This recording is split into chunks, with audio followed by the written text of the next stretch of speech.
Hello learners, स्वागत है एक बार फिर आप सबका मेरे चैनल एडिफिकेशन में। मैं हूं आपका दोस्त और टीचर नितिश उपाध्याय। आज हम बात करेंगे जॉन कीट्स की कविता टू ऑटम की। और जैसा कि मैंने पहले ही बताया था कि पोएट के बारे में पढ़ने का कोई फ़ायदा नहीं, जल्दी जल्दी एग्ज़ाम का टाइम आ रहा है, आप लोग कविता को पढ़ें। मैं आपको बता देता हूँ कविता किस बारे में है।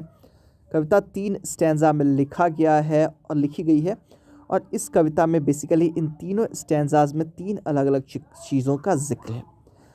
सबसे पहले तो सीज़न, ये जो मौसम है, इसकी 3 चीज़ों का ज़िक्र है। पहले में इसकी फ्रूटफुलनेस, यानी कि कैसे ये चीज़ों को फूलों से फलों से भर देती है, मौसम को अच्छा करती है। फ्रूटफुलनेस मतलब अबंडेंस के सेंस में होता है, अधिकता के सेंस में।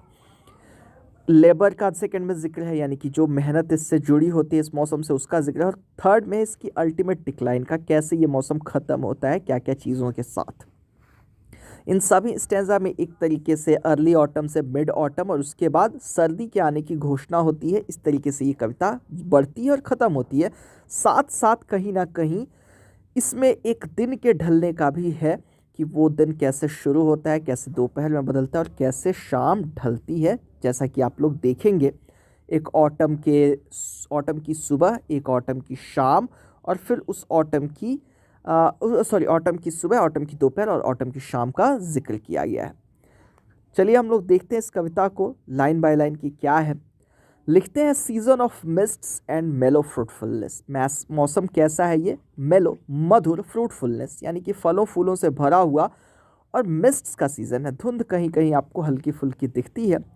Close bosom friend of the maturing sun. Bosom कहा जाता है, बोसम फ्रेंड होता है, बहुत करीबी दोस्त होता है। बोसम शरीर का नीचे वाला हिस्सा होता है कुछ कुछ, तो बिल्कुल करीबी दोस्त है ये मैच्योरिंग सन का, यानी वो सूरज जो मैच्योर हो रहा है, जो धीरे धीरे अब जिसकी उम्र ज़्यादा हो रही है। क्या होता है कि गर्मी में वो तपा होता है, समझिए पूरी जवानी में सूरज है, और सर्दी जैसे जैसे आती है उसका बुढ़ापा आ रहा है, तो इसलिए उसको मैच्योरिंग सन कहा गया। तो ये मैच्योरिंग सन का दोस्त है ये season. Conspiring with him how to load and place with fruit the vines that round the thatch eves run. ये साजिश रचते हैं दोनों मिल के एक दूसरे के साथ, कि कैसे फूलों को फलों से, बेलों को, वाइन्स मतलब बेल होता है, उन बेलों को, उन लताओं को फलों से भर दिया जाए, जो लताएं छप्परों के इर्द गिर्द दौड़ती हैं। थैच ईव्स, थैच कहा जाता है जो फूस वगैरह के बने हुए मकान होते हैं ना, उनको कहा जाता है। एक्चुअली फूस का मतलब थैच होता है। और ईव्स, यहाँ पे जो स्पेलिंग है EAVES होता है। ईव्स कहा जाता है वो, जो आपने देखा होगा जिसको हमारे यहाँ झोपड़ी या मड़ई कहा जाता है, उसका ऊपर का जो हिस्सा होता है ना, वो जहाँ से शुरू होता है उसको ईव कहा जाता है। तो वो छप्पर के चारों तरफ जो लताएं दौड़ती हैं, ये दोनों मिल के साजिश करते हैं सूरज और ऑटम की, कैसे उन पे ज़्यादा फल आ जाएं। और क्या साजिश रचते हैं ये, कि काई लगे जो, to bend with apples the most cottage trees and fill all fruit with ripeness to the core. कि जो काई लगे पेड़ हैं सेब के, एक तरीके का पेड़ों का जो कॉटेज बना हुआ है, उन सबको भर दिया जाए सेबों से और झुका दिया जाए। मोस्ट मतलब काई से भरा, उन पेड़ों पे काई लगी हुई है बरसात के बाद, तो कहीं ना कहीं ज़्यादा सेब जब आएंगे, ज़्यादा फ्रूट्स आएंगे, तो वो झुक जाएंगे पेड़ बोझ से। और सारे फलों को, and fill all fruit with ripeness to the core, और सारे फलों को कोर यानी कि अंदर तक बिल्कुल राइपनेस से भर दिया जाए, यानी पका दिया जाए। टू स्वेल द गोड and plump the hassle shells. और जो लौकी है, गोड आमतौर पे लौकी, परवल, इन सब चीज़ों को कहा जाता है, लेकिन लौकी का यहाँ से जिक्र है, कि लौकी को कैसे स्वेल कर दिया जाए, फुला दिया जाए। अच्छी लौकी बड़ी सी होगी, मोटी सी होगी, तो उसको फुला दिया जाए। And plump the hassle shells, और हैज़ल के जो शेल है, ऊपरी जो हिस्सा होता है, हैज़ल एक नट होता है, आपने अखरोट वगैरह में देखा होगा, बादाम जो आता है, मूंगफली जो आती है, सब में ऊपर एक हिस्सा होता है ना, कठोर सा, उसी को शेल कहा जाता है। तो हेज़ल नट के शेल को कैसे प्लम्प किया जाए, यानी कोमल कर दिया जाए, पका दिया जाए। विथ अ स्वीट कर्नल, कैसे उसके अंदर का जो कर्नल है, गिरी जो अंदर होती है ना, उसको कर्नल कहा जाता है। किसी भी अखरोट बादाम वगैरह में अंदर, मूंगफली को जो आप तोड़ के और अंदर से जो खाते हैं ना, वो कर्नल होता है। तो और उसके कर्नल को कैसे मीठा कर दिया जाए, ये लोग साजिशें ये सब रच रहे हैं, कि to set budding more and still more later flowers for the bees. और कैसे फूलों में कलियां ज़्यादा आए, जो आगे चल के फूल बने, फूलों की कलियां ज़्यादा आएँ और वो फूल बने मधुमक्खियों के लिए, मधुमक्खियाँ खुश हो जाएं देख के और सोचें कि अरे वाह, ये दिन कभी ख़त्म ना हो। Until they think warm days will never cease, वो सोचें कि ये दिन कभी जाने वाले नहीं हैं।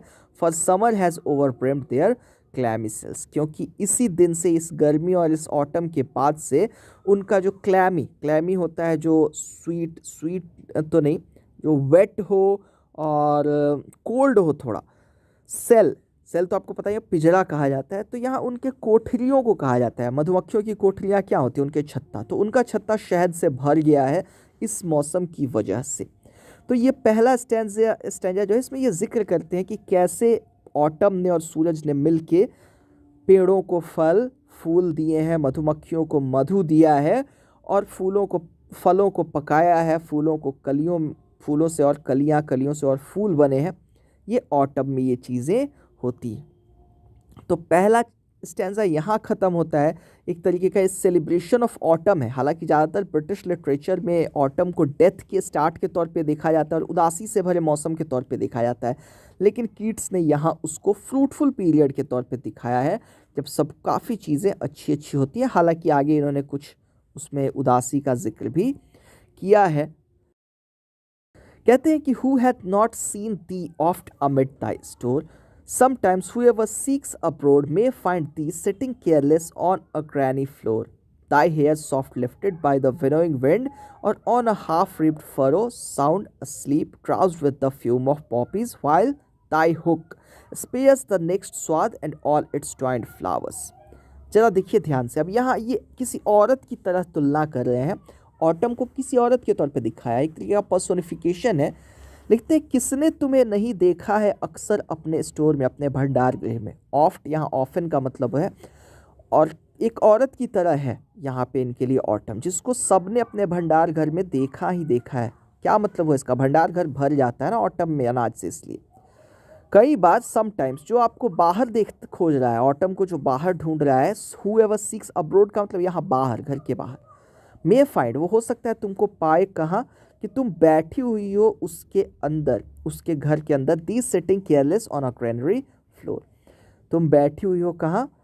जो ग्रेनरी का फ्लोर होता है, ग्रेनरी जो ऐसा कोठार जिसको हमारे यहाँ कहा जाता है, इसमें अनाज रखा जाता है। हमारे यहाँ जो वो बेली जिसको कहा जाता है ना, वो भी एक तरीके की ग्रेनरी है। तो उसकी ज़मीन पे तुम बैठी हुई हो, अब वो भरा हुआ है अनाज से, एक तरीके से मान लीजिए कि ऑटम वहाँ बैठा हुआ है।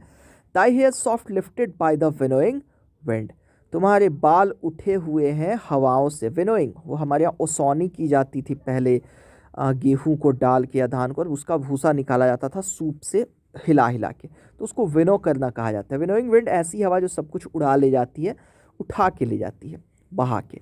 तो तुम्हारे बालों को हवा ने उठाया हुआ है। और on a half ripped furrow sound sleep, furrow इसको फरो पढ़ते हैं, फ्योरो भी पढ़ा जाता है।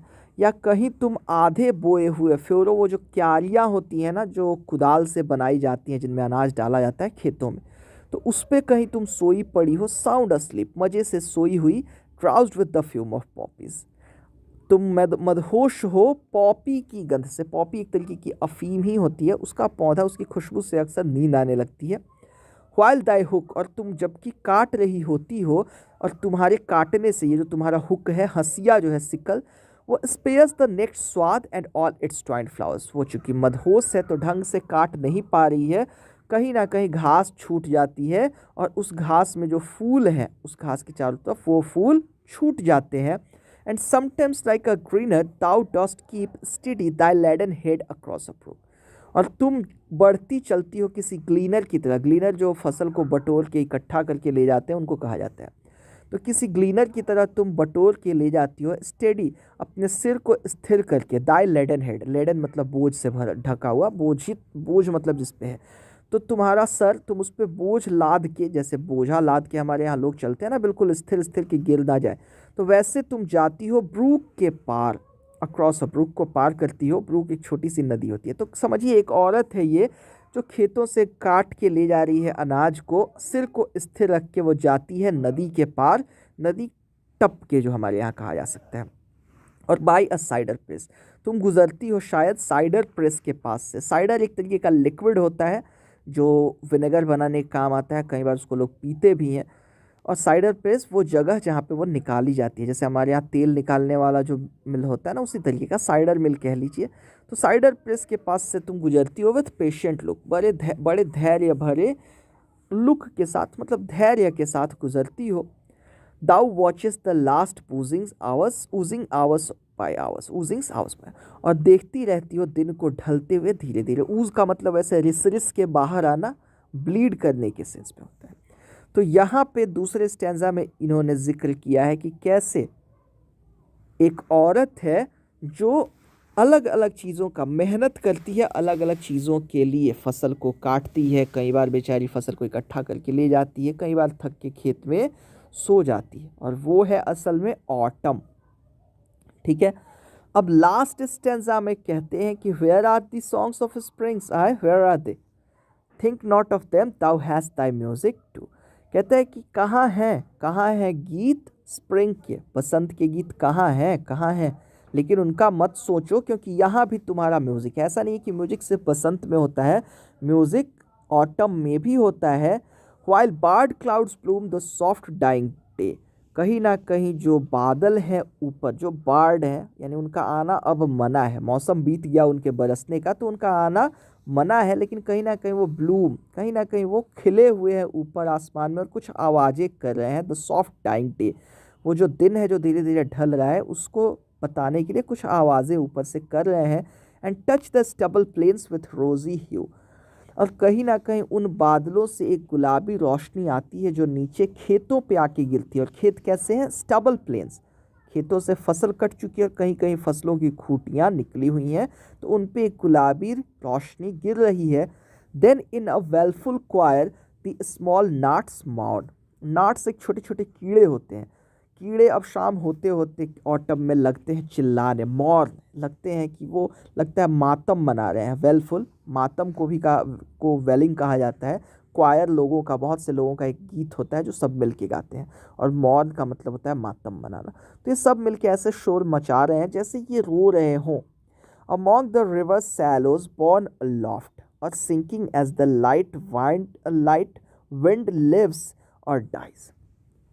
और वहाँ नदी के पार सैलो होते हैं, ये भी छोटे छोटे कीड़े ही होते हैं, जुगनू की तरह, भुनगे होते हैं, बेसिकली जुगनू नहीं होते हैं, छोटे छोटे कीड़े होते हैं। तो नदी के पास छोटे छोटे कीड़े हैं जो बॉर्न अलोफ्ट, हवा में मंडरा रहे हैं, और सिंकिंग या नीचे उतर रहे हैं, as the light wind lives और dies.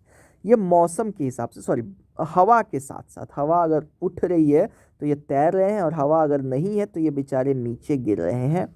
And full grown lambs loud bleat from hilly bourn, और कहीं उधर पर्वत की सीमा से बड़े बड़े मेमने हैं, वो ब्लीट कर रहे हैं, मिमिया रहे हैं, उनकी आवाज़ भी आ रही है। यहाँ जिक्र अलग अलग साउंड्स का देखिए हो रहा है, बादलों का, नाट्स का, और सैलोज का, और लैम्प्स का, कि ऐसा नहीं है कि सिर्फ बसंत में गीत होता है, ऑटम का भी अपना गीत है। जरा सुनिए ध्यान से।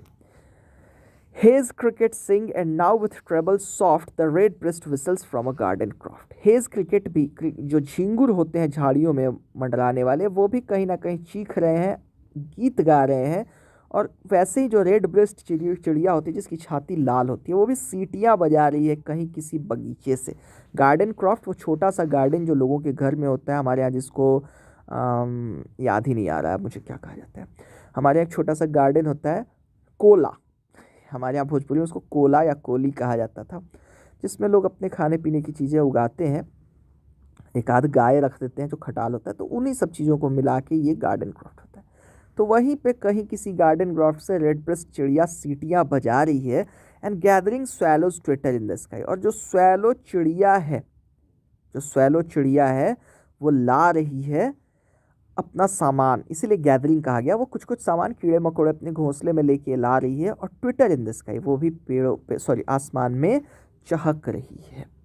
तो अलग अलग साउंड्स का, अलग अलग आवाज़ों का यहाँ जिक्र किया है कीट्स साहब ने, और बताया है कि ऑटम में भी गीत है।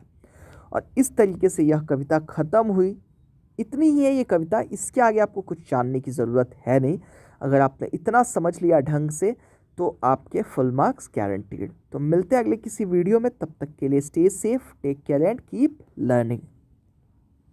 उम्मीद करता हूँ आपको ये लेसन समझ में आया होगा। अगर ऐसा है तो प्लीज़ लाइक का बटन दबाइए वीडियो अच्छा लगा हो तो, और साथ में नीचे कमेंट करके हमें ज़रूर बताइए अगर वीडियो नहीं पसंद आया, या आप ये भी बता सकते हैं कि आप आने वाली वीडियोज़ में क्या चाहते हैं।